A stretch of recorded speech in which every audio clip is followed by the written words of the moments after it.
नमस्कार। आज हमारे जो साइबर सिक्योरिटी की क्लास का दूसरा दिन है।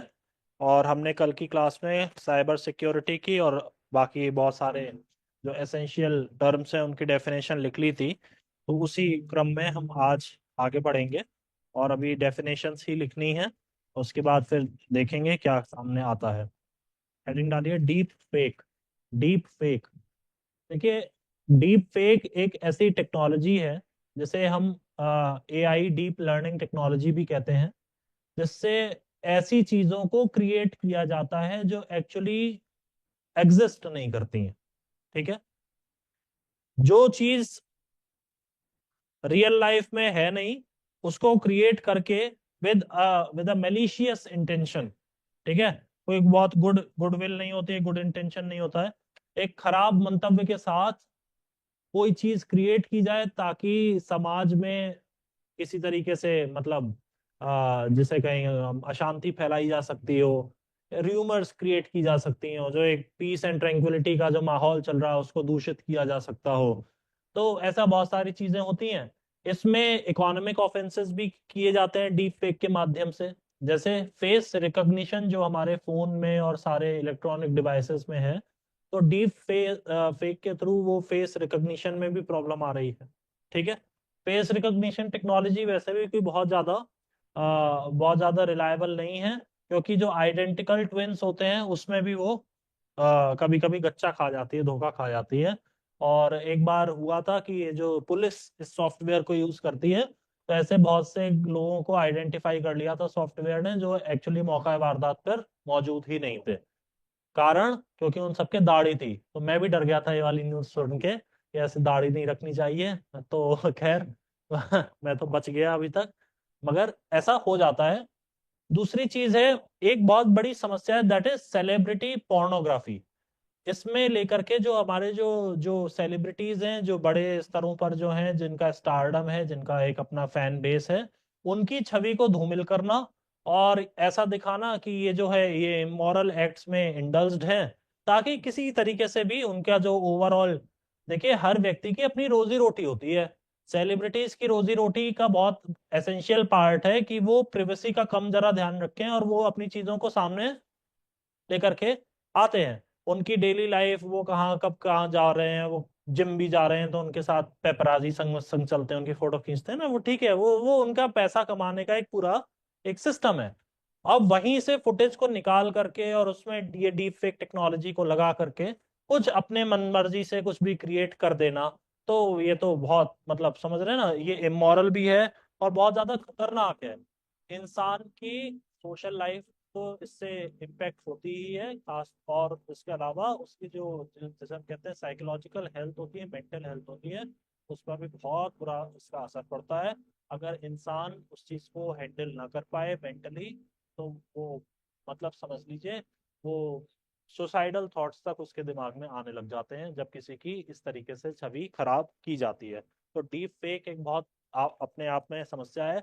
और इत्तेफाक की बात है कि आज 31 तारीख को, आज जब संसद के सेशन को माननीय राष्ट्रपति जी एड्रेस कर रही थी, मैं उसको लाइव सुन रहा था, तो उसमें भी उन्होंने कहा था कि मेरी सरकार की प्राथमिकता है कि हम डीप फेक से निपटें।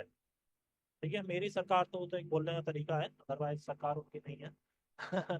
मगर वो डीप फेक के दिशा में भारत सरकार कदम उठाएगी, ऐसा राष्ट्रपति जी ने कहा है। आज का उनका जो, देखिए 2024 का जो प्रीलिम्स का पेपर हुआ था, उसमें राष्ट्रपति जी के संबोधन से लगभग 7 सवाल आए थे। प्रेसिडेंशियल एड्रेस में वो बातें मेंशन थी जो सवाल में बनी। ठीक है, तो प्रेसिडेंट का पूरा एड्रेस एक बार सुन लेना। 1 घंटे का है, 1 घंटा आप निकाल सकते हैं, अभी उतने बिजी नहीं है। और है, और डीडी वो यूट्यूब पर आपको सब मिल जाएगा।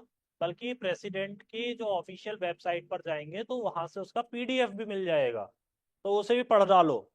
और उसमें वो चीजें मेंशन्ड है, की पॉइंट्स को वहां पे अपना आप हाईलाइट कर लीजिए, उन योजनाओं को आगे ढूंढ लेना। और मैं आपको एक यहाँ पर बात बता दूं कि 2025 का अटेम्प्ट है, तो जो योजनाएं 2015 में लॉन्च हुई थी उनके 10 साल पूरे हो रहे हैं, और जो योजनाएं 2020 में लॉन्च हुई थी उनके 5 साल पूरे हो रहे हैं। वो सारी योजनाओं को रिविजिट करना है। सारी योजनाओं को। पिछले साल 2014 की योजनाएं पूछी गई थी।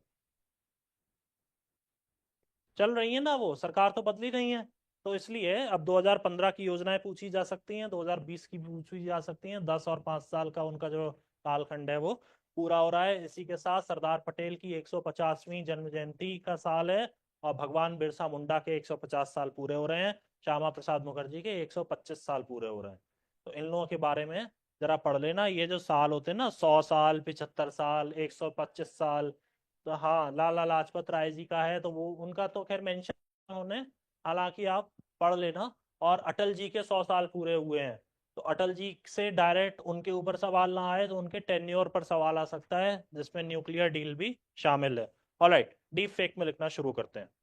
Deep fake is fabricated and synthetic media. Deep fake is fabricated and synthetic media, including images,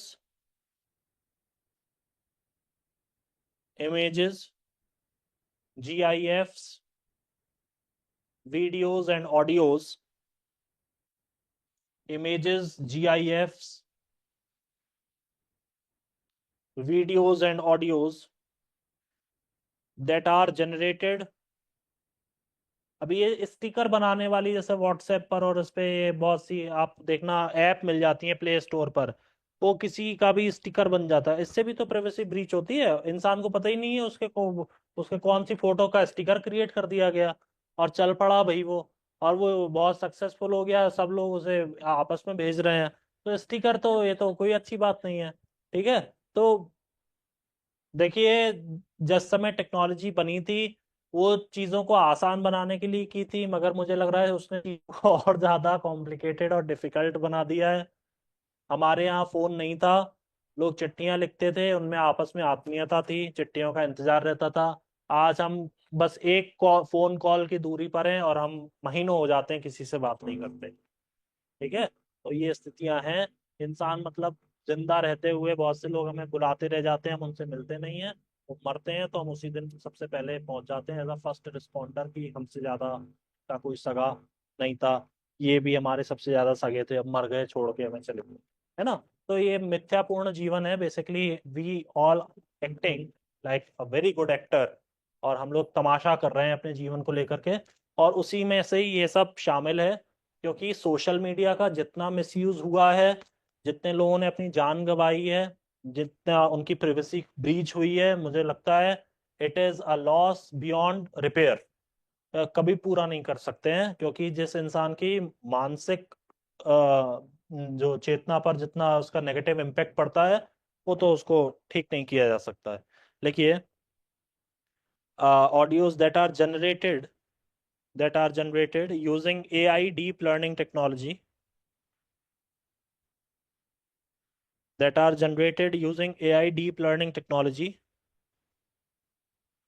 that portray something, that portray something that does not exist in reality, that does not exist in reality, or events that have never occurred, or events that have never occurred। ठीक है, this word was coined in the year 2017। This word was coined in the year 2017। प्रधानमंत्री जी कहते हैं AI मतलब है America और India. तो AI जो है वो, अगर आप कभी फॉरेन रिलेशंस में उसको शब्द को इस्तेमाल करेंगे, तो अमेरिका और इंडिया के मजबूत संबंध दिखाते हैं। और भारत अमेरिका के, सही बात है, संबंध तो बहुत मजबूत हैं ही। ब्रिक्स पर हमला कर रहे हैं वहां के राष्ट्रपति जी, मगर इंडिया को कुछ नहीं बोल रहे हैं सब। हाँ, 17 में, ठीक है, 2017 की बात है। देखिए, deep fake technology is used for deep fake technology is used for nefarious purposes। Nefarious मतलब होते हैं खराब मानसिकता के साथ किया जाने वाला, nefarious, NEFARI nefarious purposes, like scams, scams, election manipulation, कुछ भी चला देंगे, किसी का कोई वीडियो क्रिएट कर देंगे, मंत्री वो बोल रहा है देखो इसने तो ऐसा बोला था, ये तो इस समाज के खिलाफ बोल रहा है ना, भड़का दिया उस समाज को, पूरा चला दिया। या कहीं दंगे फसाद का कोई वीडियो कहीं का कहीं दिखा दिया।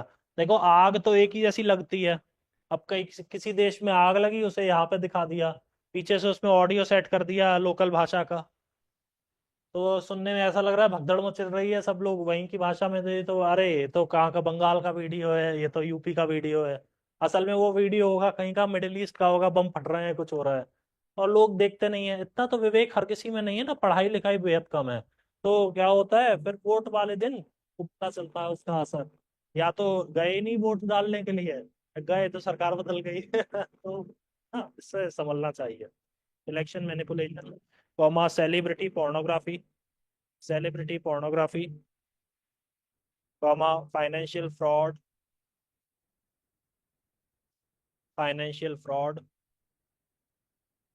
and identity theft, etc.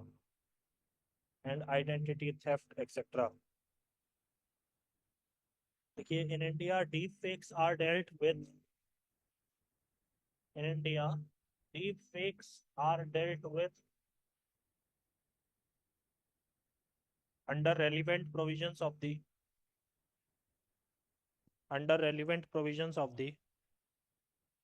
IT Act 2000 and Copyright Act 1957.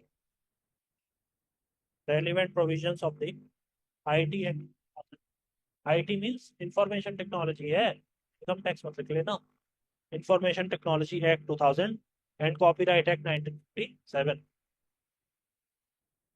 आते हो टेबल वाले जो सवाल आते हैं prelims में, उसमें 3 और 4 टेबल बना करके उसको क्वेश्चन करने की प्रैक्टिस करेंगे, खुद बनाएंगे और उसको सॉल्व करने की कोशिश करेंगे, तो वो बहुत बढ़िया है, क्योंकि अब 2 टेबल वाली दिन चले गए हैं और 3 कॉलम की टेबल आ रही है, और तीनों को बिठाना पड़ता है और फिर देखना पड़ता है, वो बहुत अच्छा मतलब कंफ्यूजिंग सवाल बनता है। और उसमें 2 ही मालूम रहता है, तीसरा कुछ पता नहीं रहता है कहाँ से कहाँ आया, इसलिए उसको बनाने का जरा प्रयास करेंगे। ऑनलाइन में देख लेंगे कहीं पे बढ़िया अगर ऐसे सवाल मिल रहे हैं तो उसको भी करना चाहिए। बाकी ये जो बहुत ज्यादा दिल्ली बेस्ड कोचिंग के जो ये आपके चल पड़े हैं ना, ये जो टेस्ट सीरीज, कुछ नहीं है, कूड़ा है, कूड़ा। स्वच्छ भारत का इरादा कर लिया हमने, देश से अपने वादा कर लिया हमने, वही वाला कूड़ा है ये, दिल्ली बेस्ड कोचिंग का।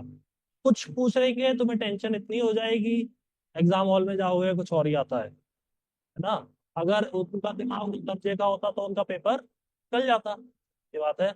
पेपर बनाने के लिए यूपीएससी के पास अपनी अलग टीम है, और उस टीम के दिमाग तक पहुंचने का सामर्थ्य इस जन्म में तो किसी कोचिंग का हुआ नहीं। सीधी सी बात बोलता हूँ, कोई कोचिंग वाला तुमको कोर्स खत्म करा के दे सकता है और तुमको ये बता सकता है बेटा ये मत पढ़ना, बाकी अब उसमें से क्या पूछ लेगा उस दिन प्रीलिम्स में, कोई माई का लाल पैदा नहीं हुआ है देश में तो यूपीएससी का पेपर बता पाएगा, ठीक है ना।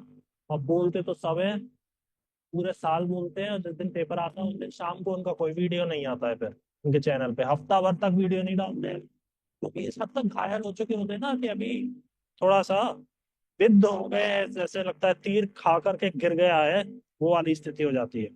देखिए एक कोचिंग वो एक था इस पे यूट्यूब पे, मैं उसका बड़ा वीडियो देखता था, वो बोलता था अरे ऐसे ही आया, उसने सवेरे तक डाल दिया था वीडियो, और फिर आ गया पेपर, फिर 1 हफ्ता लगा उसको वीडियो नया डालने में, इस हद तक घायल हुआ था वो उस दिन। मुझे ना देश भर के सामने क्या बेइज्जती होती है और लोग उसमें लिखते हैं फिर, कमेंट सेक्शन ओपन है, उसमें अपने मन के उद्गार साझा करते हैं। देखिए डार्क नेट, ये फर्जी चक्करों में मत पड़ना और अपना बढ़िया काम जो है करना है। डार्क नेट है, एक्ट तो यही है, दोनों इन्हीं एक्ट में है। हाँ हाँ हाँ हाँ, डार्क नेट में लिखेंगे। देखो डार्क नेट वो चीज है जो आपके सामने यूजुअली नहीं है, डार्क नेट में आपकी जो end to end encrypted chats होती हैं वो भी डार्क नेट में आती है, ठीक है। इंटरनेट पर कोई भी चीज है जो कि सामने नहीं है, ठीक है। अब डार्क नेट, जो यहाँ पर जो शब्द डार्क है वो जनरली उसे नेगेटिव सेंस में काउंट किया जाता है। डार्क मीन्स ब्लैक, ब्लैक मतलब कुछ खराब है, तो वो ऐसे जो काम है जैसे ड्रग ट्रैफिकिंग है, ह्यूमन ट्रैफिकिंग है, आर्म्स ट्रेड है, तो वो सारी जो चीजें हैं वो सब डार्क नेट में काउंट जाती है। देखिए, dark net is an overlay network. Darknet is an overlay network which has been designed for anonymity, which has been designed for anonymity and meant to be hidden, and meant to be hidden. Darknet is of two types. Darknet is of two types. First is friend to friend networks. Friend to friend networks. Second is privacy networks.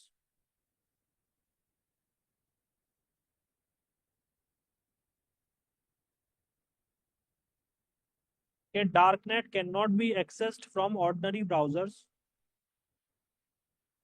Darknet cannot be accessed from ordinary browsers. Chrome खोला और मिल जाए आपको, ऐसा नहीं हो सकता है। And it requires special tools, and it requires special tools like tor browser, TOR capital में लगेंगे, TOR, tor browser, where tor stands for the onion router, tor stands for the onion router। जैसे प्याज को छीलते हैं ना तो layer by layer निकलता है, ऐसे ही वो ब्राउजर काम करता है, tor ब्राउजर काम करता है। देखिए, tor browser routes, tor browser routes online traffic to dark websites. Tor browser routes online traffic to dark websites through layers of encryption, through layers of encryption that enable anonymity, through layers of encryption that enable anonymity। Heading डालिए deep web, deep web.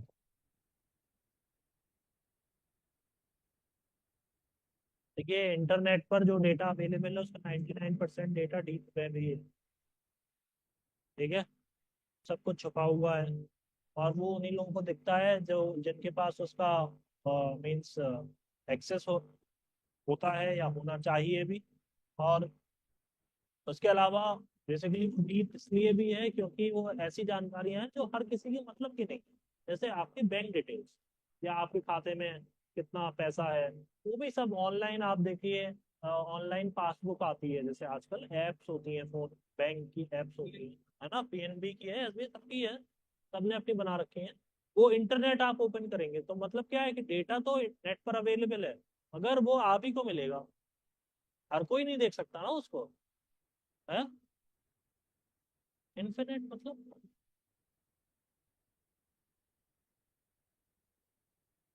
अच्छा, okay, नहीं वो उसका, चलो मुझे उसकी जानकारी नहीं है। किंतु कोई भी जैसे XYZ आप ले लीजिए, जैसे हॉस्पिटल्स की जो उनके अपना जो डेटाबेस होता है, या उनके यहाँ कितने लोग आए, अभी आप थोड़ी ना इंटरनेट को खोल करके उसको चेक कर लेंगे किस हॉस्पिटल में कितने मरीज, जबकि उनके पास इंटरनेट का वो सारा डेटा अवेलेबल है, एक क्लिक पर है। या ट्रेन में जैसे रिजर्वेशन हो रहा है तो वो सब कुछ भी इंटरनेट पर है, कौन सी ट्रेन, पूरे पूरे चार्ट जो अब प्रिपेयर हो रहे हैं वो ऑनलाइन प्रिपेयर होते हैं। TTE के पास जो टैब होता है उसमें वो दे दिया जाता है, तो आपको थोड़ी ना मिलेगा वो केवल उसी TTE को मिलेगा। और दूसरा, जो TTE जिस रूट पर जा रहा है उसी को ही दिखेगा, उसी टैब में तो रहेगा। और कोई थोड़ी ना कोई भी XYZ किसी भी संपर्क क्रांति में ड्यूटी लगी हुई राजधानी का चार्ट देख रहे हैं, ऐसा नहीं हो सकता है। तो वो चीज जिसके लिए बनी है वो उसी को ही मिलेगी। देखिए, डीप वेब और डार्क वेब, डीप वेब और डार्क वेब, वो डार्क नेट था, ये डार्क वेब। ठीक है, डीप वेब और dark web refers to websites on a dark net refers to websites on a dark net. Full stop. These pages cannot be searched by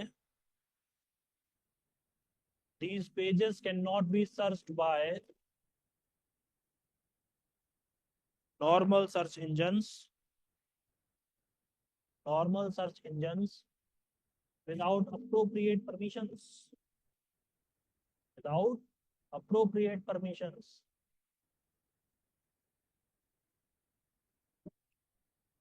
Only 4% of internet is only 4% of internet is accessible through regular search engines.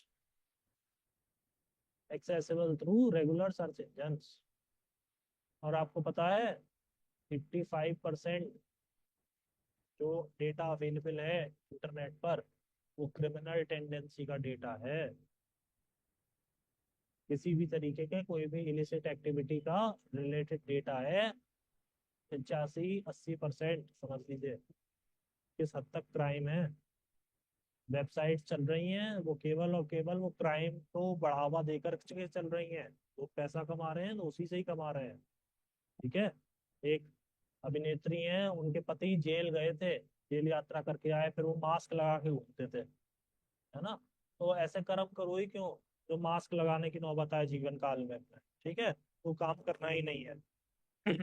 पैसा कमाने के बहुत अच्छे तरीके हैं, बहुत जैसे संभ्रांत और शालीन तरीके हैं पैसा कमाने के। थोड़ा कम पैसा होगा तो भी जिंदगी कट जाएगी।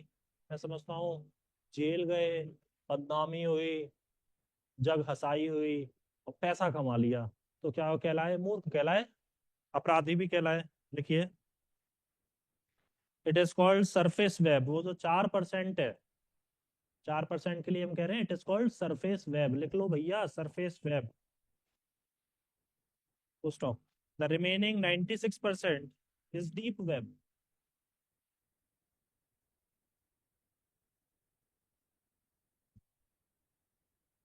देखिए, deep web includes password protected email accounts. Deep web includes password protected email accounts, comma subscription accounts. एक योजना है वन नेशन वन सब्सक्रिप्शन, पढ़ा है? क्या है वन नेशन वन सब्सक्रिप्शन? किससे रिलेटेड? नहीं नहीं नहीं, आपने आधी बात सही बोली, सेकंड हाफ में गड़बड़ हो गया। Research and development, research and development से रिलेटेड जो डेटा है वो एक ही पोर्टल पर मिल जाएगा, वन नेशन वन सब्सक्रिप्शन। तो आपने उस पोर्टल से सब्सक्रिप्शन ले लिया है तो अब आपको वहीं पर ही सारा डेटा मिलेगा। One nation one taxation, one nation one election, one nation one subscription, ये तीनों को डिटेल में स्टडी करना है। ठीक है, तब बात बनेगी। देखिए, password protected email accounts, comma subscription accounts, comma government records. जैसे जिन्होंने फॉर्म भरा है तो केवल वही लोग देख सकते हैं, बल्कि अभी तो फॉर्म भर दिया है तो अब अपना फॉर्म भी दोबारा नहीं देख सकते हैं। तो वो जब आएगा एडमिट कार्ड तभी दिखेगा, तो गया जमा कर दिया। ठीक है, तो ऐसा होता है कि भाई जो चीजें ऑलरेडी वहां पर है इंटरनेट पर अवेलेबल है, मगर वो दिखेंगी through a proper channel only. आपको उसकी परमिशन होगी, स्पेशल परमिशन होगी, तभी दिखेंगी, वरना नहीं दिखेगी। डेट निकल जाएगी तो आपका जो फॉर्म है वो भी आपको नहीं दिखेगा, और फिर एक डेट आएगी उसी के बाद आपको वो एडमिट कार्ड दिखेगा। जबकि ऐसा हो सकता है कि एडमिट कार्ड ऑलरेडी अपलोड किया जा चुका हो, मगर अभी तक वो रिफ्लेक्ट नहीं कर रहा है। बटन दबाएंगे तब रिफ्लेक्ट करेगा।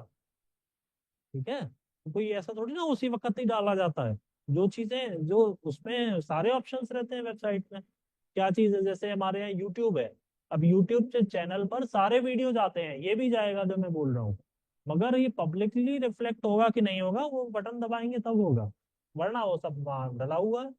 सब कुछ इंटरनेट पर है। प्राइवेट वीडियोस कहलाते हैं, जो लोग ऑनलाइन कर लेते हैं उनको ऑनलाइन में दिख जाता है। ये चीज है ना। देखिए, government records, comma academic records, comma medical records etcetera. Academic records, medical records etcetera.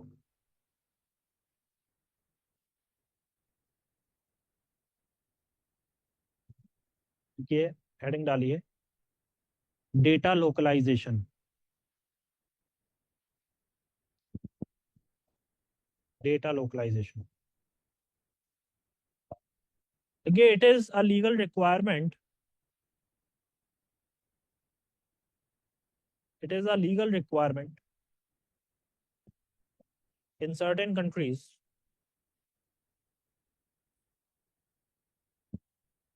of storing digital data within the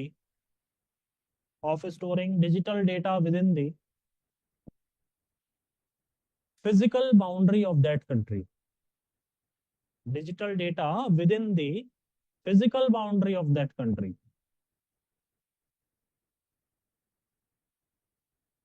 Of that country, first stop. It means data of our nation's citizen.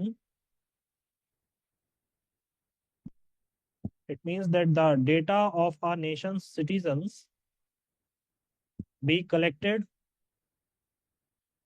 processed, and stored inside the country only. Be collected, processed, and stored inside the country only.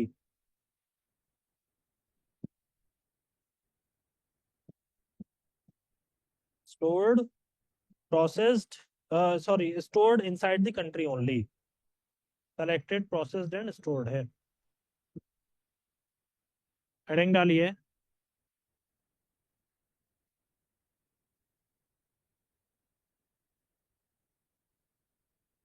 के heading है, case का citation है, justice case Puttaswamy versus union of India 2017।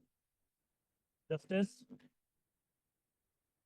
KS Puttaswamy अब हमारे बीच नहीं है। Puttaswamy versus union of India 2017।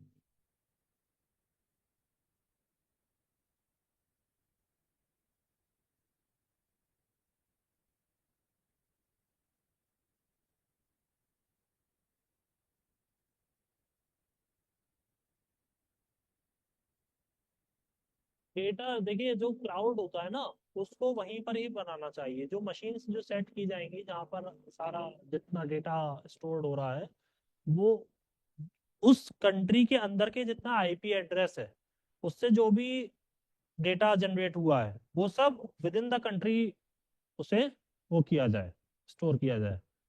हाँ, सब कुछ। उसका जो मेन जो सेंट्रल सर्वर जो होता है वो वहीं रहेगा।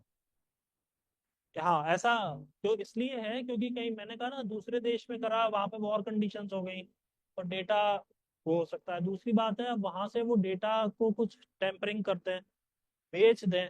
जैसे आप मेडिकल रिकॉर्ड्स की बात कर रहे हैं, हमारे कितने परसेंट जनसंख्या को डायबिटीज है, कितने लोगों को ओबेसिटी है, कितने लोगों को एड्स है, कितने लोगों को कार्डियोवास्कुलर डिजीजेस है, कैंसर है, वो तो सारा वो तो पता चल जाएगा।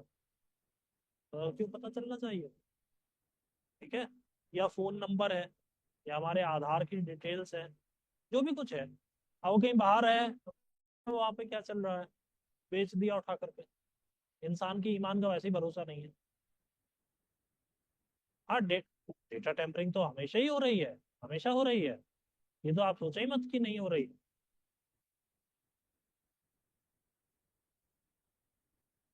हाँ। हाँ, नहीं, भारत का डेटा भारत में ही है। डेटा लोकलाइजेशन पर भारत में काम हुआ है। अब वो भारत में ही लोकलाइज किया गया है डेटा। वो उसमें ये है कि अच्छा, दूसरी बात, जो हमारे एक्सपर्ट्स लगे रहते हैं, हमारी भी टीम्स हैं, भारत सरकार की तरफ से भी हैं, तो उस पर नजर बना करके रखती हैं। और अगर कभी ऐसा होता है तो उस पर काम किया जाता है।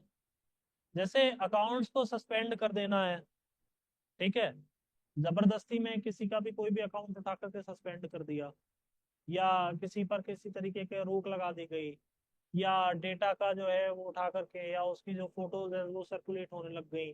तो क्या है कि इन सब पर रोक लगाने के लिए भी बहुत जरूरी है कि हम वो जो डेटा सेंटर जो है वो अपने ही देश में रहे। जब सरकार के अपने जुरिस्डिक्शन में होता है ना, तब वो ज्यादा अच्छा रहता है। साइबर सिक्योरिटी में प्रॉब्लम सबसे बड़ी यही है कि इसमें जुरिस्डिक्शन डिसाइड नहीं हो पाता है। अब भारत सरकार आदेश करेगी तो भारत के लिए तो कर सकती है, और वो डेटा है बाहर, जर्मनी में, फ्रांस में, स्पेन में, अमेरिका में, क्या होगा? कुछ भी नहीं होगा। अब मान लो भारत का डेटा कनाडा में स्टोर्ड है, और प्रधानमंत्री ट्रूडो ऐसी बुद्धि का आदमी है, तब तो फिर तो हो गया काम।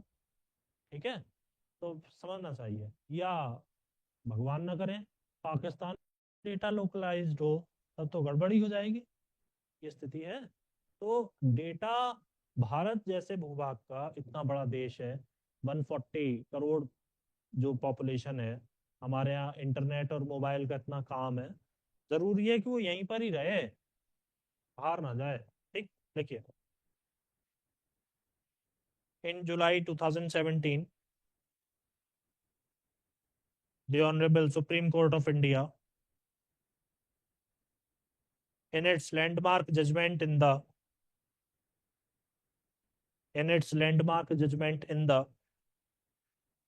Justice K.S. Puttaswamy versus Union of India case, in its landmark judgment in the Justice K.S. Puttaswamy versus Union of India case, declared the right to privacy, declared the right to privacy as a fundamental right, as a fundamental right guaranteed under, declared the right to privacy as a fundamental right guaranteed under Article 21 of the Constitution. Guaranteed under Article 21 of the Constitution. Next paragraph. Immediately after this,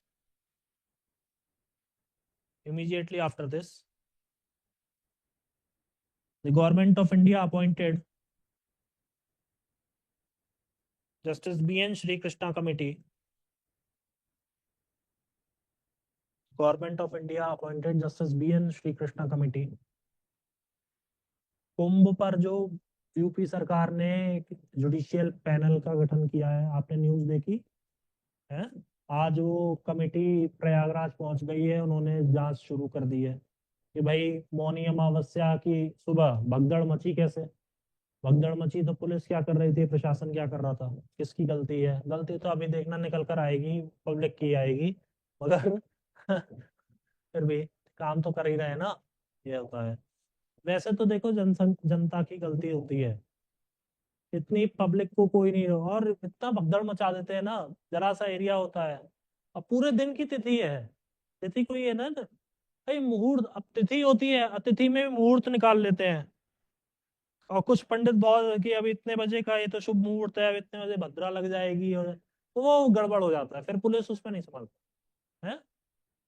नहीं, police के लिए, police प्रशासन की गलती इसलिए नहीं कही जा सकती है क्योंकि 4-5 करोड़ की जनसंख्या है ना, उसको संभालना बड़ा कठिन काम है। और 12 किलोमीटर का अगर जो स्ट्रेच दिया भी है, उसमें भी सबको संगम नोस पे ही नहाना है। संगम कभी प्रयागराज गए? प्रयागराज में वो स्थान, तो संगम नोस है, थोड़ा सा आगे बढ़कर, जहाँ से नैनी और झूसी को कनेक्ट किया गया। तो वहां पर जो भीड़ है, अब लोग घाट पे सो रहे हैं, वही तो मरेंगे। घाट पर सोना ही नहीं है, सीधी सी बात है। अब क्या कहें, जो लोग चले गए हैं उसके प्रति तो संवेदना रख, मगर गलती हो जाती है। हाँ, पुलिस की अगर गलती है तो सबसे बड़ी गलती है, उन्हें घाट पे सोने ही नहीं देना था, है ना। वो तो ड्यूटी शाम से लगा देते, उनको पता चल रहा है ना कि इतने बजे से पब्लिक आ रही है, लगा दो पूरे, जैसे कर्फ्यू घोषित कर देते हैं वैसा कर सकते। अब नहीं किया तो अब भुगत लो, क्या करें। आप जवाब देते नहीं बन रहे। खैर, 30 लोग मरे, 30 ही मरे क्या? जितने लोग ये कह रहे हैं ना, एक क्वालिटी कर रहे हैं कि ठीक है, अगर इंडिविजुअली रिकॉर्ड काउंट कर लो वीडियो रिकॉर्ड तो वो भी 30 से ज्यादा निकल आएंगे। हाँ तब फिर तब तो ये सोचना पड़ेगा। और करोड़ों की जनसंख्या में जब भगदड़ मचेगी तो 30 ही लोग मरेंगे, ये तो मतलब beyond imagination and beyond belief है। देखिए, BN Shri Krishna committee, justice BN Shri Krishna committee to identify key data protect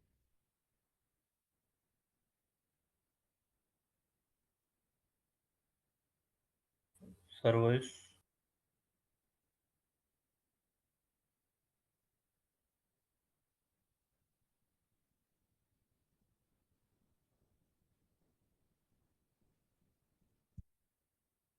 identify key data protection issues, key data protection issues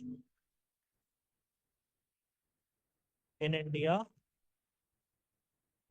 and recommend methods of addressing them and recommend methods of addressing them.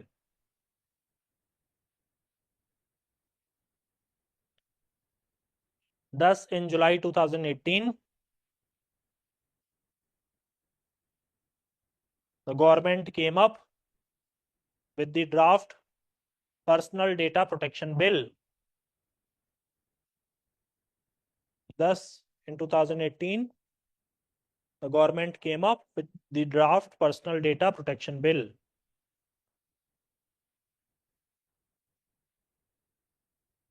ठीक है, ये justice B के S Puttaswamy, के S Puttaswamy case में privacy को लेकर के उन्होंने, जस्टिस के एस पुट्टास्वामी खुद भी सुप्रीम कोर्ट के जज रहे थे, तो उन्होंने प्राइवेसी को लेकर के कहा था कि हमारा ये राइट है कि नहीं है प्राइवेसी। हाँ, अगर मैं कोई चीज नहीं बताना चाह रहा हूं तो वो कहाँ तक है। और जो एलजीबीटी वाला जो जजमेंट आया है उसमें भी के एस पुट्टास्वामी और नवतेज सिंह जौहर दोनों को बेस बना करके सुप्रीम कोर्ट ने अपना जजमेंट दिया है। ठीक है, ये अभी यूसीसी आया है, यूसीसी में कह दिया है लिव इन का रजिस्ट्रेशन कराना है। लिव इन के रजिस्ट्रेशन में सबसे बड़ा जो प्रॉब्लम है वो यही है, के एस पुट्टास्वामी। क्योंकि के एस पुट्टास्वामी में आपकी प्राइवेसी को लेकर के बात कही गई है, और लिव इन में तो उनकी प्राइवेसी ब्रीच हो जाएगी या रजिस्टर करा रहे हैं। ठीक है, तो वैसे तो कराना ही है, इसमें तो जीरो टॉलरेंस अपनाना चाहिए, बंद कर देना चाहिए उठाकर उनको, लिव इन में रह रहे हैं रजिस्टर नहीं करा रहे हैं। क्यों? वो कोई अपराध हो जाता है, मार दिया काट दिया कुछ कर दिया फिर जाएंगे थाने में, पहले तो रजिस्टर कराया नहीं था। तभी शादियां रजिस्टर्ड हो, छुपाना क्या है। मुगले आजम पिक्चर आई थी, उसमें गाना था प्यार किया तो डरना क्या। सीधी सी बात है, कोतवाली जाइए है या कोर्ट में जाइए, वहां पर अपना रजिस्ट्रेशन कराई, फॉर्म भरिए कि हमने इनसे प्यार किया है और हम संग रह रहे हैं। ठीक है, ये इतनी गंभीर समस्या अभी अभी देखना आने वाले समय में, कि जो शादी का जो संस्था है ना, जो इंस्टीट्यूशन ऑफ मैरिज है, उस पर तलवार लटक रही है आगे चलकर। मजाक बना के रख दिया है ना सिस्टम का। पहले संघ में रहने का जो अधिकार मिलता था वो शादी के बाद मिलता था, पूरे समाज के सामने मिलता था। ये नहीं समाज से चोरी चुपके संघ में रहने का कोई मतलब ही नहीं है। ऐसा काम करना ही क्यों, तो चुकाना पड़े। प्रेम है ना, पहले स्टेबल हो जाइए, पैसा कमाने लगो, फूटी कौड़ी नहीं है जेब में, संग में रहेंगे, पिताजी खर्चा भेज रहे हैं घर से, या मौज नहीं खत्म होके दे रही है ना, तो फिर ऐसे ही परेशान होते हैं। हमें, मैंने कल की क्लास में कहा था, अपने मन में हमेशा उस चीज को रखना कि हमारे पेरेंट्स कितनी मेहनत कर करके हमको यहाँ तक ला के कर रहे हैं, वो कितनी अपने खुद के शौक और जरूरतों को दबा रहे होंगे ताकि हमारी जिंदगी आसान हो सके। हम मजे लेते ही नहीं थक रहे, हम पढ़ तो पा नहीं रहे, और घूम ले और पार्टी कर ले और क्या क्या कर ले, वो स्थिति है। तो इसीलिए इंसान ज्यादा परेशान है, भुगतता है, फिर वो समझता नहीं है ना, फिर वो बहुत परेशान हो जाता है। नेट न्यूट्रलिटी लिखी है, नेट न्यूट्रलिटी।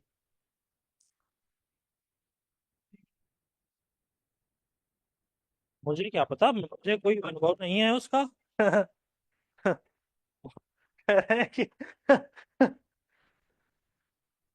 देखिए कोई भी चीज, जैसे शादी भी रजिस्टर्ड नहीं है, मेरे अपने खुद के पेरेंट्स की शादी रजिस्टर्ड नहीं है अभी तक। तो पहले का कल्चर नहीं था, पहले तो उनको कौन सा विदेश जाना था, तो लोग इतना दूर का सोचते ही नहीं थे। अभी भी आप देखेंगे कि हमारे से एक नंबर ऊपर वाली जो पीढ़ी है उसमें अधिकांश शादियां अनरजिस्टर्ड है, मगर वो शादियां बहुत चल रही हैं 30 30 35 साल से। अभी रजिस्टर्ड शादियां तो रजिस्ट्रेशन 2 साल में टूट रही है, है ना। मैं तो समझता हूँ दोनों सर्टिफिकेट संग में रखिए, रजिस्ट्रेशन और डिवोर्स दोनों का एक ही फाइल में संभाल करके, है ना। ये स्थिति है, वैल्यूज खत्म हो रही हैं। हाँ, पेशेंस की भी बात है, पेशेंस इज ऑल्सो वैल्यू। दूसरी बात यह है कि पहले की जो घर परिवार बसते थे, वो बसते थे लड़कियों की वजह से। परिवार हमेशा लड़की की वजह से बसता है, ठीक है। पर अब क्या हुआ कि जो हमारे यहाँ जो विमेन एम्पावरमेंट आया है ना, विमेन एम्पावरमेंट को लोगों ने थोड़ा सा नेगेटिव सेंस में ले लिया, specially the parents of girls. वो अपने बच्चियों को वो इस तरीके से ट्रेन करते हैं जैसे वो युद्ध लड़ने के लिए सिखा रहे हैं, जबकि जो व्यक्तिगत जीवन में ना युद्ध नहीं लड़ा जाता है, ठीक है। जब ये हम कहते हैं अपने बच्चियों से, या किसी से दबने की जरूरत नहीं है, किसी की सुनने की जरूरत नहीं है, ऐसा होता है निजी जिंदगी में ना, बहुत सी बातें सुननी भी पड़ती हैं और फिर दबना भी पड़ता है, झुकना भी, क्योंकि हम संबंध चला रहे हैं ना। हम कहाँ नहीं झुकेंगे, प्रोफेशनल लाइफ में नहीं झुकेंगे, हम अपनी वैल्यूज के साथ कॉम्प्रोमाइज नहीं करेंगे।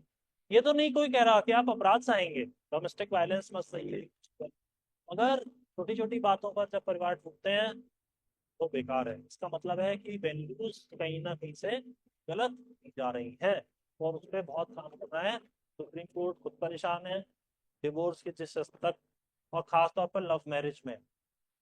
सुप्रीम कोर्ट ने खुद ने ऑब्जर्व किया कि लव मैरिज में ही सबसे ज्यादा डिवोर्स हो रहे हैं। तो ऐसा क्या हो जाता है कि अभी तक तो आसमान और धरती सब एक ही डाल रहे थे, और शादी होते ही सब सारा भूत उतर गया तो थोड़ा वैल्यूज की कमी है, और कुछ नहीं। देखिए net neutrality is the principle. देखो नेट न्यूट्रलिटी में सीधे सीधे आपसे बोलूं कि जो इंटरनेट सर्विस प्रोवाइडर होता है ना, उसके लिए चाहिए वो, उसका एक परम धर्म है कि वो सारे इंटरनेट की जो वेबसाइट्स हैं उनको एक जैसा ट्रीट करे। वो ऐसा ना करे कि उसके इंटरनेट प्लेटफॉर्म के थ्रू किसी वेबसाइट की स्पीड तो बहुत अच्छी आती है, कोई वेबसाइट उसको ओपन ही नहीं होती। ऐसा नहीं करना चाहिए। दूसरी बात, वो ये ना करे कि बार बार जैसे जैसे अपने जैसे टैब नेमिंग कर दिया, या जो रीडायरेक्टिंग या रीरूटिंग होती है, उसमें वो किसी एक प्रेफर्ड वेबसाइट की ओर ही लेकर के जाता हो, ताकि उसका जो विजिटर है वो ज्यादा बढ़ जाएगा, है ना। तो इस तरीके की जो चीजें हैं, नेट न्यूट्रलिटी मतलब इंटरनेट सर्विस प्रोवाइडर जो आपको डेटा दे रहा है, उस डेटा के सभी सोर्सेस को इक्वली ट्रीट करेगा, न्यूट्रली ट्रीट करेगा। उसे उस डेटा से मतलब नहीं है, वो आपको बस वो दे रहा है, प्लेटफॉर्म की तरह से है, ठीक है। देखिए net neutrality is the principal that internet service provider should internet service provider should ISP बोलते हैं इसको, internet service provider should treat all types of data or content, all types of data or content, such as videos, text, and voice, videos, text, and voice, flowing in their network equally, flowing in their network equally, है ना। ऐसा ना हो कि आपकी अपनी कोई, आप इंटरनेट सर्विस प्रोवाइडर है, आपकी एक पॉलिटिकल आइडियोलॉजी है, तो आप ये कहें कि बस वही वही पॉलिटिकल संबंधी वही चीजें दिखाई जाएंगी जिस जिस विचारधारा से मैं इत्तेफाक रखता हूँ, बाकी नहीं दिखेगा कुछ भी, तो फिर तो बेकार हो गया ना। तो आप इंटरनेट खोलते हैं तो आपको सब कुछ दिखता है, किसी भी पॉलिटिकल पार्टी का वीडियो मिलेगा, किसी की इमेज दिखेगी, कुछ भी दिखेगी। हाँ, नेट न्यूट्रलिटी में एक हिंड्रेंस है, दैट इज एआई। क्योंकि आपकी जो सर्च हिस्ट्री है उसके अकॉर्डिंग एआई वो आपका सारा जो रिजल्ट है उसको फैब्रिकेट करके देता रहता है। फिर अगर आप एक वो वही चीजें देख रहे हैं तो वो फिर वैसा ही आता रहेगा। आप बीजेपी को देख रहे हैं तो फिर बीजेपी आती रहेगी, कांग्रेस को देख रहे हैं तो फिर कांग्रेस ही आती रहेगी, है ना। या इंडी गठबंधन भी आ सकता है। अब वो देखेंगे क्या आएगा। देखिए, flowing in their network equally, comma, without any preference, without any preference और बायस, विदाउट एनी प्रेफरेंस और बायस।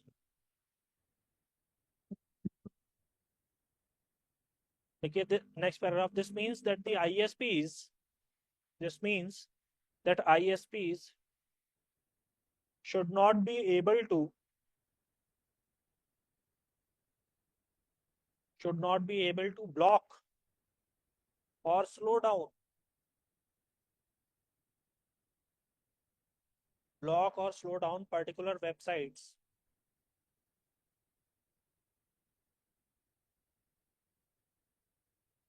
or charge them differentially, or charge them differentially.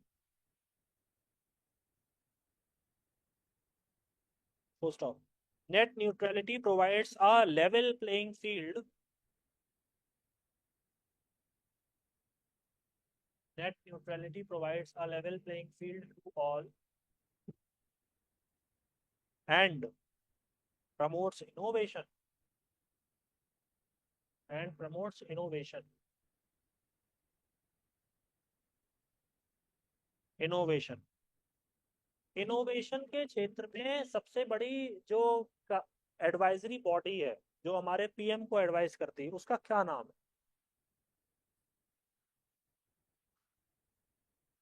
है। इनोवेशन संबंधी एडवाइस PM को देने के लिए सबसे बड़ी काउंसिल कौन सी है, एडवाइजरी बॉडी कौन सी है।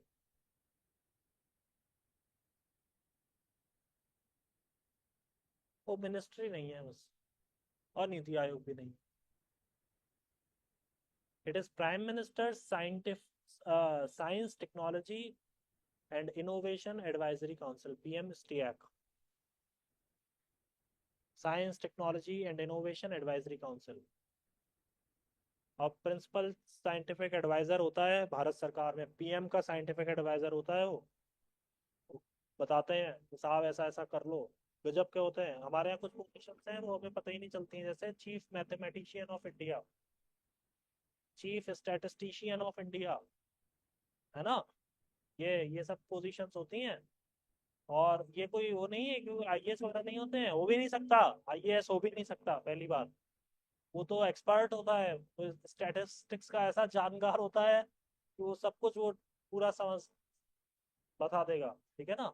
वो सारे टूल्स पता रहते हैं, तो ये बहुत प्रोमिनेंट पोजीशन होती है। जैसे साइंटिफिक एडवाइजर में वो उन लोगों को इतना आइडिया रहता है कि बड़े बड़े प्रोजेक्ट्स हैं या DRDO को क्या करना चाहिए क्या नहीं करना चाहिए, इसरो किस दिशा में काम करते हैं, वो सब बोलते हैं PM से। तभी देखना PM के ही नीचे डिफेंस का ये जो आपका न्यूक्लियर और इसरो, ये सब PMO के नीचे डायरेक्ट काम करते हैं, है ना। ये चीज पता है। जो इसरो का जो हेड होता है वो डायरेक्टली अकाउंटेबल होता है प्रधानमंत्री जी को। लोग डिपार्टमेंट ऑफ स्पेस जो है वो PM के नीचे होता है, तभी तो PM के लिए एडवाइजर होता है।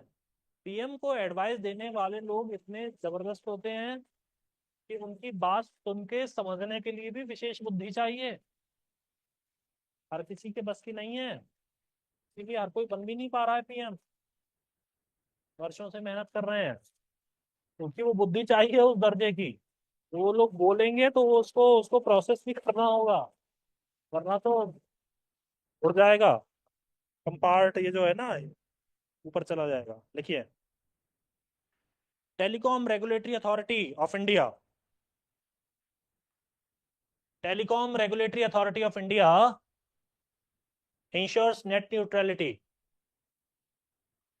Telecom Regulatory Authority of India ensures net neutrality. Try, पहले एक नियम होता था कि जो ट्राई का अध्यक्ष बन गया अब वो भारत सरकार में किसी भी तरीके का कोई रोजगार नहीं ले सकता, ठीक। तो 2014 में आए प्रधानमंत्री जी। अब इनको चाहिए थे अपने प्रिंसिपल सेक्रेटरी के तौर पर निपेंद्र मिश्रा। निपेंद्र मिश्रा को AUP कैडर के IAS अफसर थे, बहुत धाकड़ IAS। तो पीएम को बताया कि भाई ये तो ट्राई के अध्यक्ष रहे हैं, ये तो बन ही नहीं सकते। तब फिर उसमें कानून में संशोधन किया गया, तब इनको बनाया गया। नृपेंद्र मिश्रा राम मंदिर निर्माण समिति के अध्यक्ष हैं अयोध्या में, सीनियर ब्यूरोक्रेट हैं, और लगभग 22-23 साल में सेलेक्ट हो गए थे। और आज हो गए लगभग 80 साल की एज होने वाली हो गई होगी, तब से लाल बत्ती में ही है। सोचिए, पूरा जलवा है 22-23 साल से। यही अजीत डोभाल हैं, लगभग 80 साल उम्र हो रही है, 22 साल पे सेलेक्ट हुए थे। अब 22 से 80 लगा लो, फुल फ्लेश्ड पूरी पावर में है। जैन साहब सवेरे से उठ करके, है ना, मांगने की कुछ जरूरत ही नहीं है, सब कुछ ऑलरेडी सजा रहता है। क्या है, मेहनत है अपने समय की बस, और कुछ नहीं है। लिखिए हेमचंद्र कमेटी, हेडिंग डालिए हेमचंद्र कमेटी।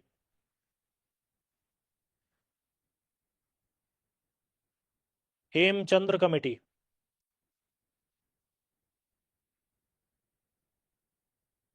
दी आरबीआई या रिजर्व बैंक ऑफ इंडिया, कहाँ हेडक्वार्टर है भाई?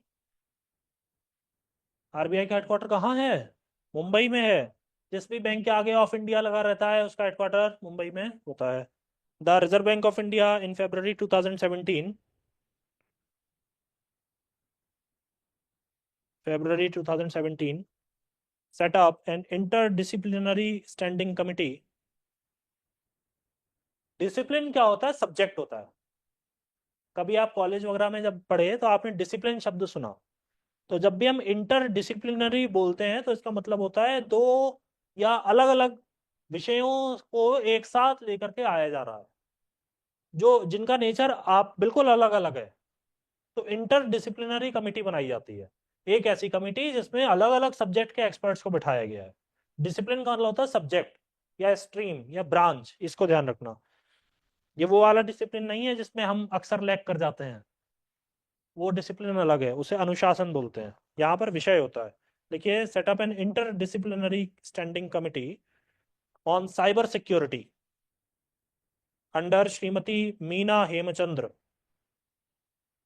Cyber security under Shrimati Meena Hemchandra. On cyber security under Shrimati Meena Hemchandra. Stop. The committee has been tasked to the committee has been tasked to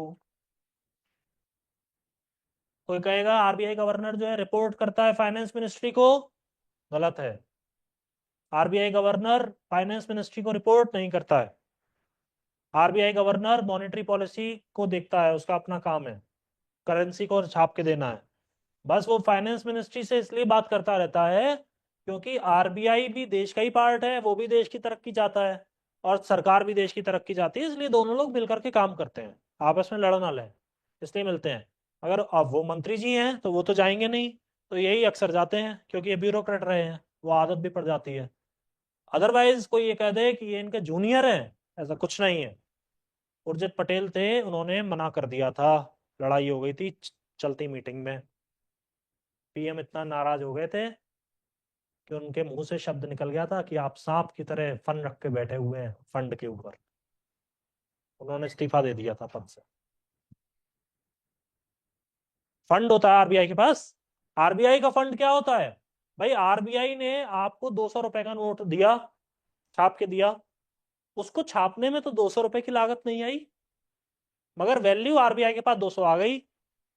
ठीक है, अब समझ लीजिए कि अगर उस नोट को छापने में आरबीआई की 10 रुपए की लागत आई थी, तो आरबीआई की कमाई 190 रुपए हुई, जिसे सीनियर एज बोलते हैं। और आरबीआई की सबसे जो जो कमाई होती है उसमें सबसे बड़ा पार्ट होता है सीनियर एज का ही। ठीक है, तो सीनियर एज से ही सबसे ज्यादा कमाता है। अब वो सरकार ये चाह रही थी कि ये जो फंड है ये हमको दे दो ताकि हम रियल एस्टेट में या इसमें इंफ्रास्ट्रक्चर में लगाएं। तो आरबीआई मान नहीं रहा था।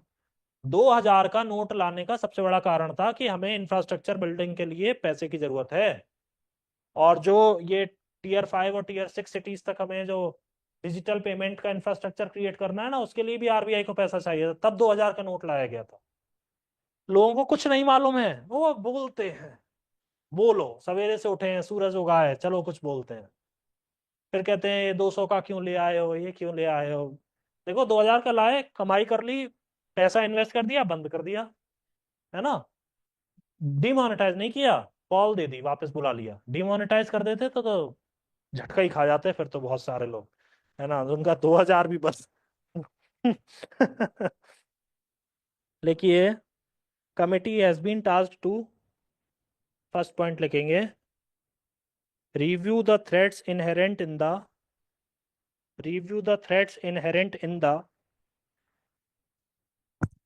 existing and emerging technologies. Review the threats inherent in the existing and emerging technologies.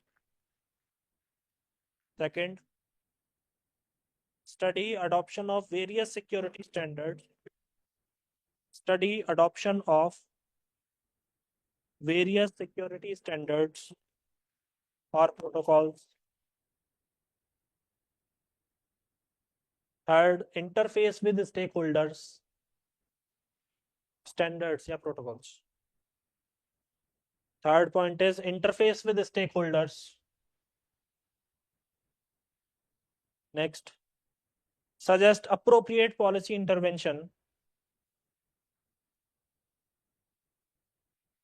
Suggest appropriate policy intervention to strengthen cyber security and resilience.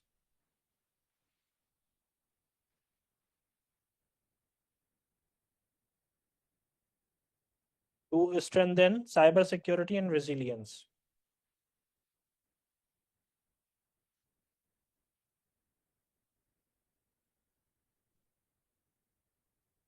Heading डालिए बुडापेस्ट कन्वेंशन। Budapest convention. थोड़ा अगर अपने लिखने की स्पीड बढ़ाएंगे ना तो इसको मैं टॉपिक को आज खत्म कर दूंगा, और नहीं भी बढ़ाएंगे तो भी ये आज ही खत्म होगा। तो अब आप अपना देख लीजिए, है ना, ये है। कोई इसको मैं इतना कोई खींचता तो रहूंगा नहीं। कल बॉर्डर मैनेजमेंट शुरू करना है, इन एनी कंडीशन बस मैं जिंदा रहूं। तो ये है कि आप अपना जरा स्पीड, और ये जैसे स्पीड से लिखते हैं ना, वहां पता चलेगा। भगवान करें कि आप मेंस में पहुंचे और तब आपको अपनी राइटिंग का एहसास हो, तब तो बात बनेगी। जितना धीरे धीरे लिखते हो, सोच सोच के। देखिए, the council of Europe cyber crime convention, the council of Europe cyber crime convention is commonly known as Budapest convention. क्या आपने हेडिंग डाल ली क्या? The council of Europe cyber crime convention is commonly known as the Budapest Convention. Full stop. Budapest is the capital of Hungary. Budapest is the capital of Hungary. हाँ लिखना है तब फिर।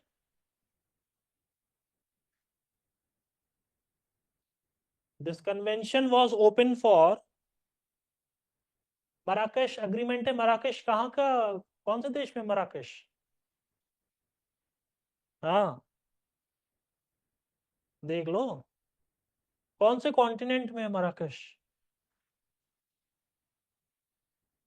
Africa में है, देख लो। अफ्रीका में है, हाँ, एशिया में ही है। आप तो उनकी जैसी बात कर रही हैं। वो नेपाल के प्रधानमंत्री थे, वो सब कुछ नेपाल के ही बताते थे।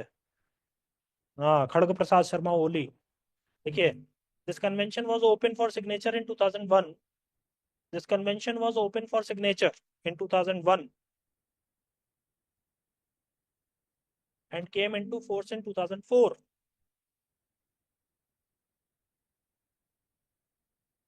India is not a party to this convention.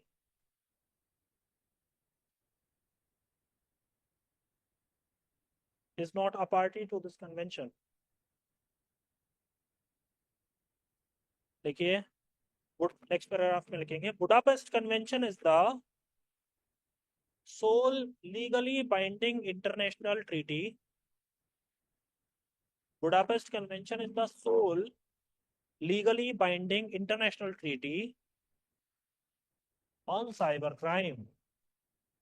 Legally binding international treaty on cyber crime.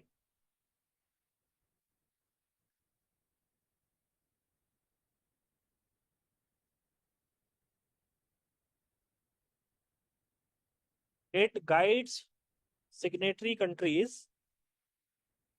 It guides signatory countries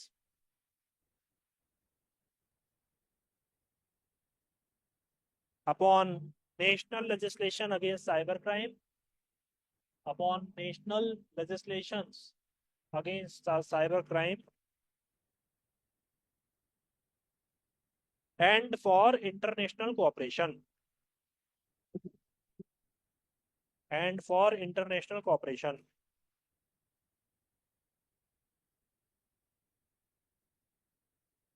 next line लिखेंगे. This convention is supplemented by Protocol on Xenophobia and Racism 2015.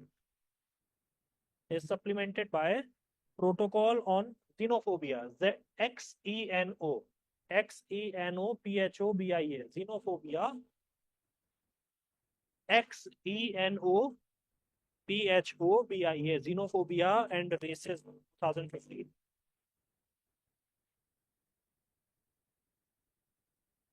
Heading डालिए critical information infrastructure.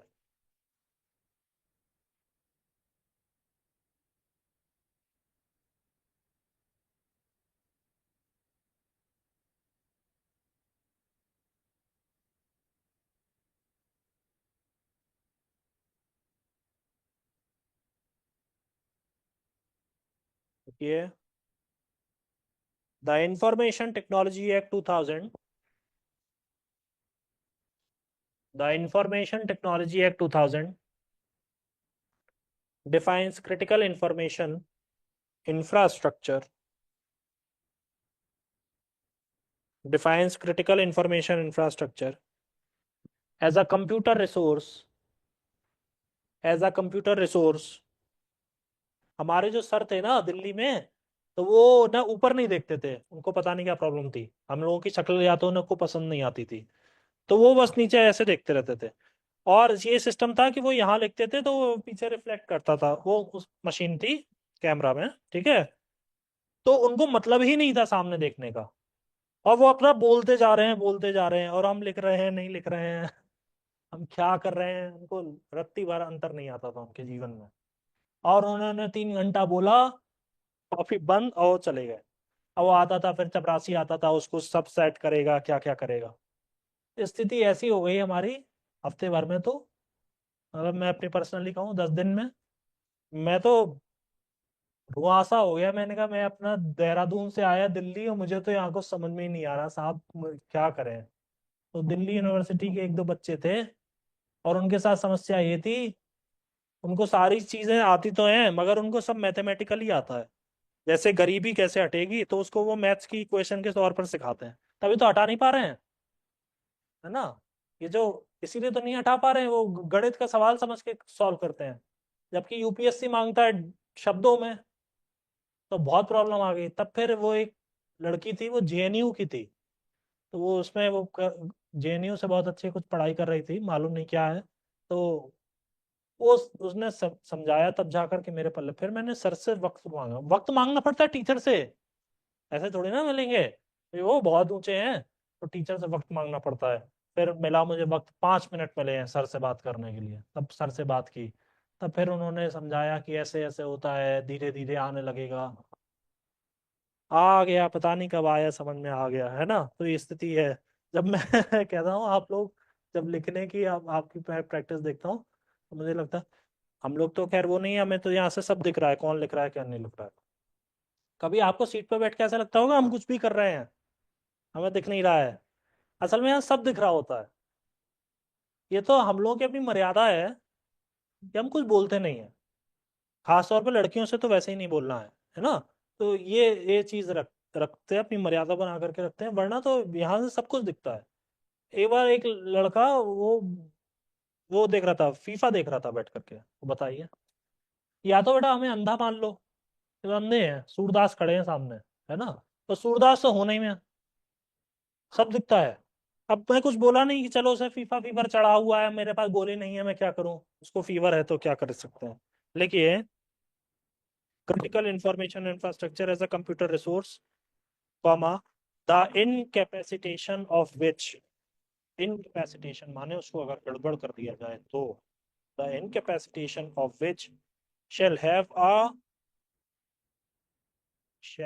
a severe impact,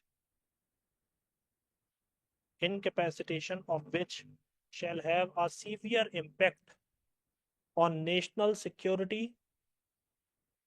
economy, national security, economy, public health और safety, public health और safety. ठीक है, जैसे मैंने आपको कल की क्लास में बोला ना, एरोप्लेन उड़ रहे हैं, उनका वो क्रिटिकल इंफ्रास्ट्रक्चर है, सारी रडार आपस में जुड़ी हुई है, सारा एटीसी जुड़ा हुआ है। या ट्रेन के सिग्नल होते हैं, ऑटोमेटिक सिग्नल है, उसको अगर उसको हैक कर लिया जाए, जो ट्रंक लाइन पर होते हैं, कितना जबरदस्त रेल हादसे हो सकते हैं, समझिए, हजारों की संख्या में लोगों की जान जाएगी। या ग्रिड को हैक कर लिया जाए तो देश भर के कम से कम 7-8 राज्यों में इकट्ठी लाइट गायब हो जाएगी, कितनी देर के लिए गई मालूम नहीं, अरबों रुपए का लॉस हो जाएगा। या जो हमारा ये स्टॉक मार्केट होता है, सब कुछ कंप्यूटर बेस्ड होता है, उसमें कुछ गड़बड़ कर दिया जाए, है ना, तो बहुत मुश्किल हो सकती है, इसलिए इसको क्रिटिकल इंफ्रास्ट्रक्चर कहा जाता है। देखिए, सीआईआई या क्रिटिकल इंफॉर्मेशन इंफ्रास्ट्रक्चर जो है, CII is highly complex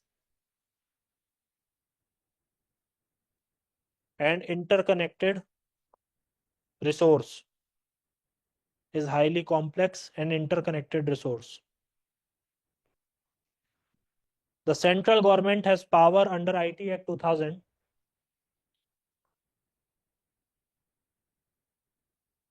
The central government has power under IT Act 2000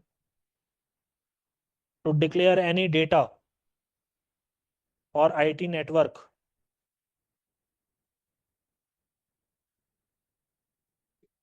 to any data or IT network or anything related to them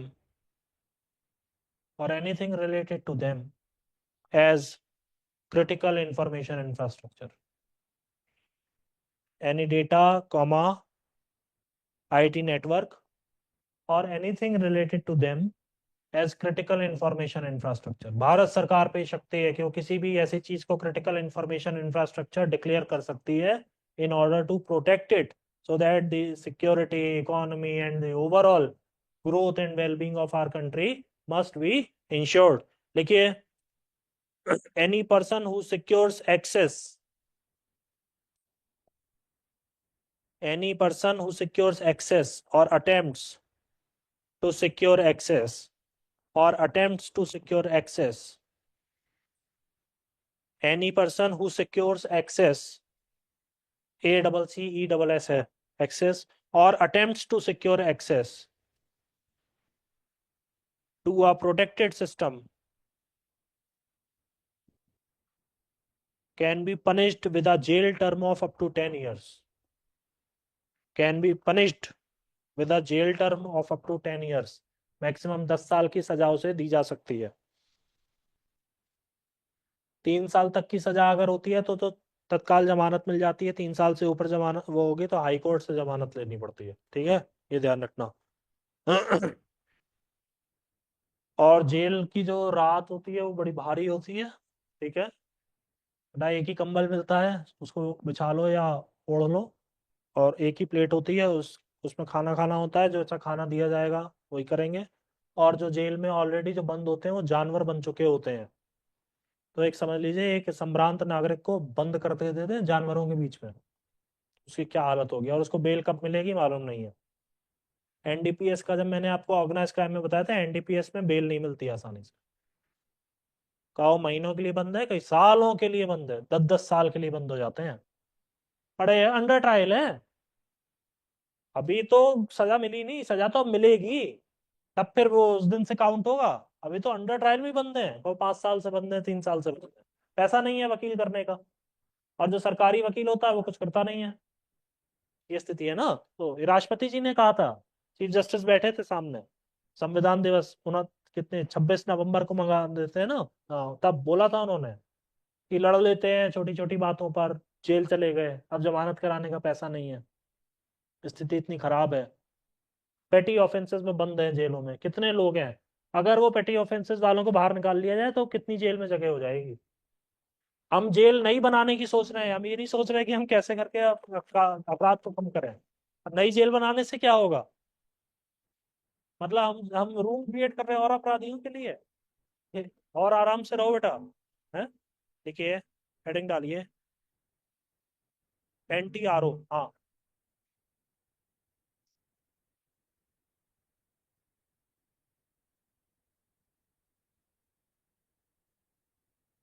10 साल के लिए। हाँ,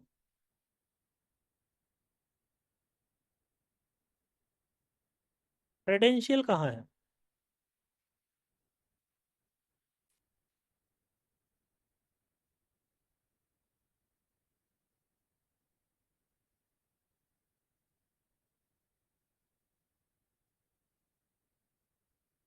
कॉन्फिडेंशियल होता है, कॉन्फिडेंशियल डेटा होता है।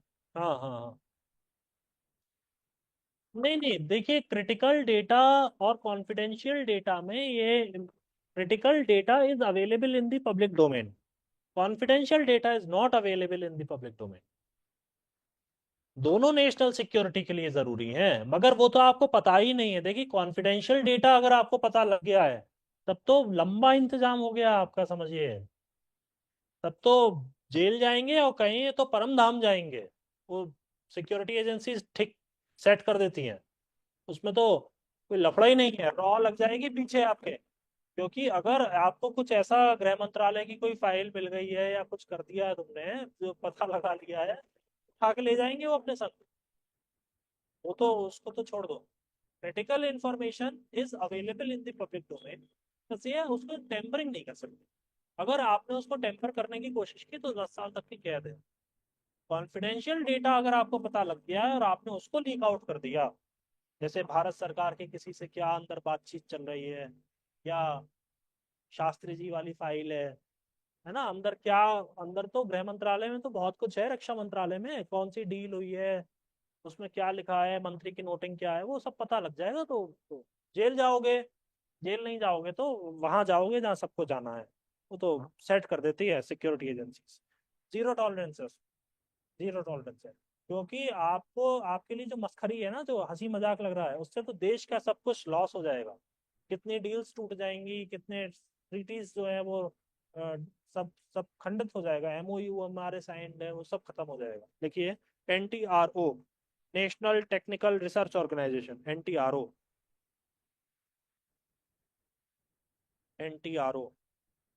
देखिए, it was established in 2004।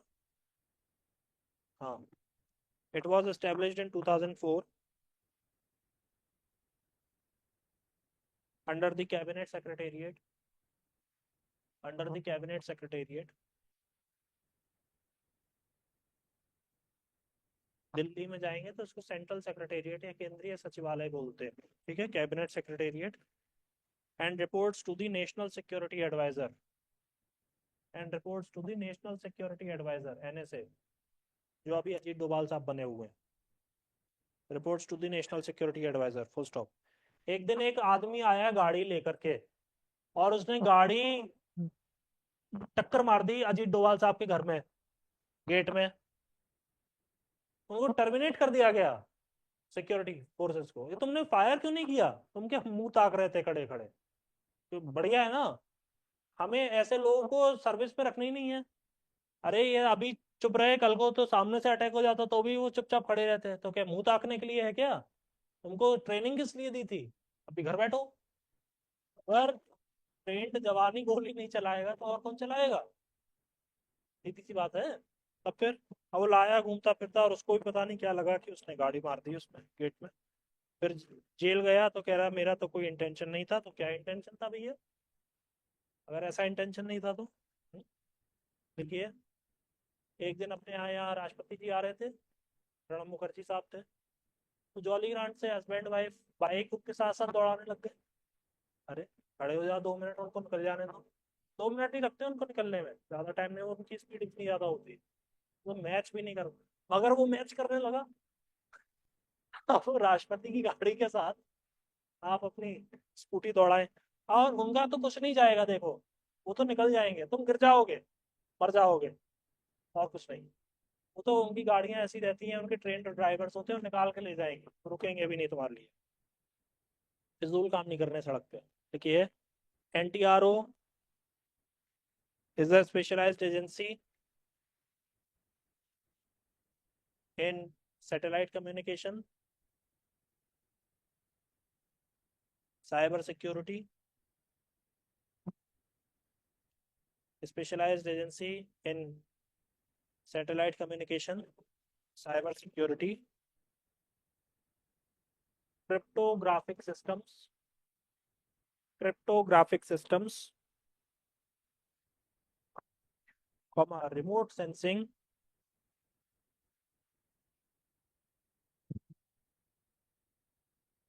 Indian institute of remote sensing कहाँ है, देख लो।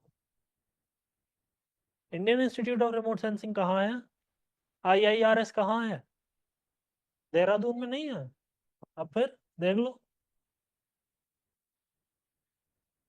और नेशनल रिमोट सेंसिंग सेंटर कहाँ है, हैदराबाद, देख लो भैया। बहुत बहुत लंबी डगर चलनी है अभी, तब जाकर के दिल्ली पहुंचोगे। सैटेलाइट, सॉरी, आपने क्या लिखा, remote sensing comma aviation system etcetera.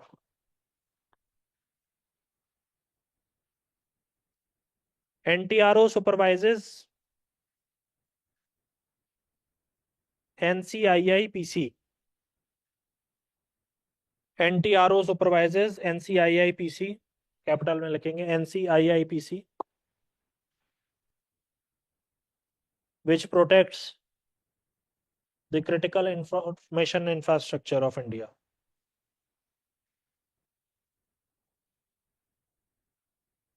Which protects the critical information infrastructure of India. Heading डालिए CERT in, CERT-IN, CERT in, CERT-IN। देखिए, Indian computer emergency response team, Indian computer emergency response team functions under the Ministry of Information and Technology. Indian Computer Emergency Response Team, Indian Computer Emergency Response Team functions under the Ministry of Information and Technology. It was established in 2004. It was established in 2004.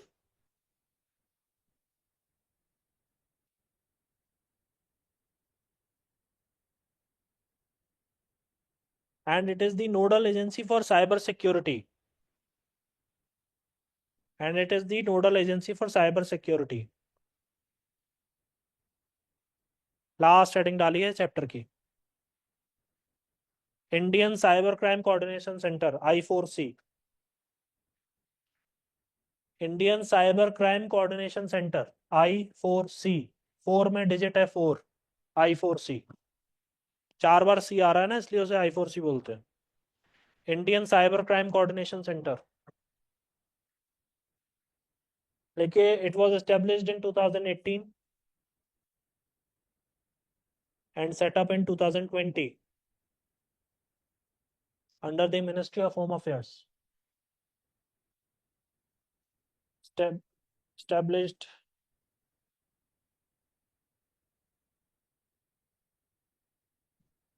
अच्छा, उससे confusion हो जाएगा आप लोगों को, ऐसा कर लीजिए, लॉन्च्ड इन 2018 एंड सेटअप इन 2020 कर लीजिए, उससे कंफ्यूजन नहीं होगा फिर। Launched in 2018 and set up in 2020 under the Ministry of Home Affairs.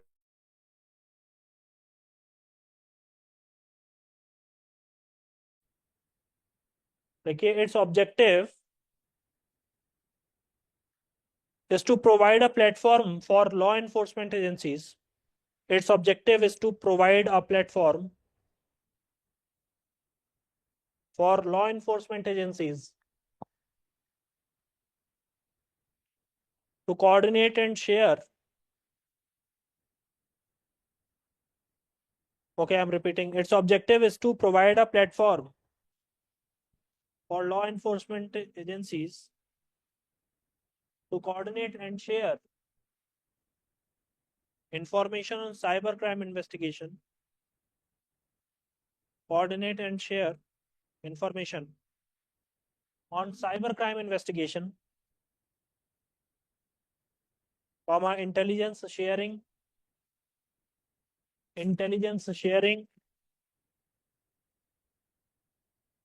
cybercrime investigations, comma, intelligence sharing, and crime prevention.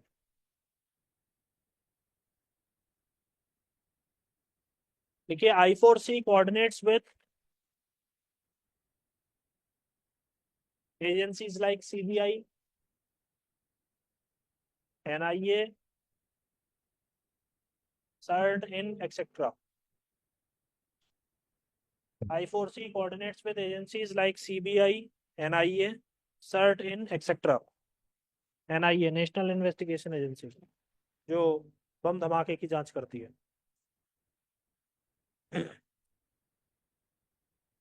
देखिए I4C manages cyber crime reporting portal.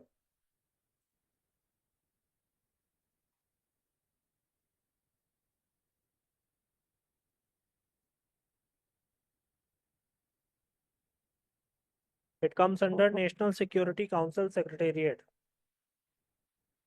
It comes under National Security Council Secretariat. I4C has 7 components related to cybercrime. I4C has 7 components related to cybercrime. First is threat analysis.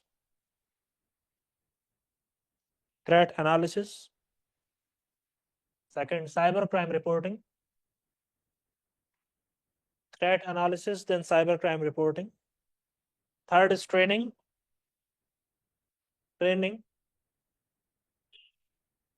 Fourth is cybercrime ecosystem management.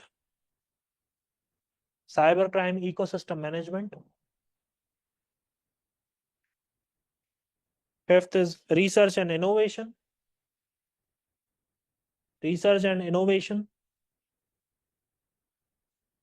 Next is cyber forensics.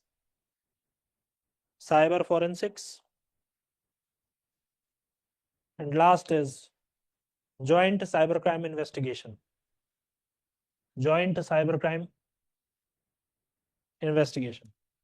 साथियों, कल की class में आपका border management कराया जाएगा. नमस्कार.